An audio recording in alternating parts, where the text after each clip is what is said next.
రేపు పిఠాపురంలో పవన్ కళ్యాణ్కు మద్దతుగా హీరో వరుణ్ తేజ్ ప్రచారం చేయనున్నారు. పిఠాపురం అసెంబ్లీ స్థానం నుంచి పవన్ కళ్యాణ్ పోటీ చేస్తున్న విషయం మనందరికీ తెలిసిందే.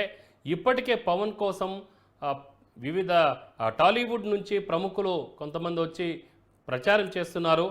అయితే రేపటి నుంచి రేపు వరుణ్ తేజ్ అక్కడికి రావడము, కొంతసేపు ప్రచారం చేయడం అనేది కూడా ఉంటుంది. సో ఈ సందర్భంగా బాబాయ్కి మద్దతు తెలపడంతో పాటు ప్రచారానికి కూడా ఆయన రావడం అనేది విశేషం ఇక్కడ. సో రేపటి నుంచి ప్రచారం, ఒక టాలీవుడ్ యంగ్ హీరో అక్కడ రావడంతో అక్కడ జనాన్ని ఆకర్షించే ప్రయత్నం కూడా మరోవైపు నుంచి చేస్తున్నారని కూడా మనం భావించవచ్చు.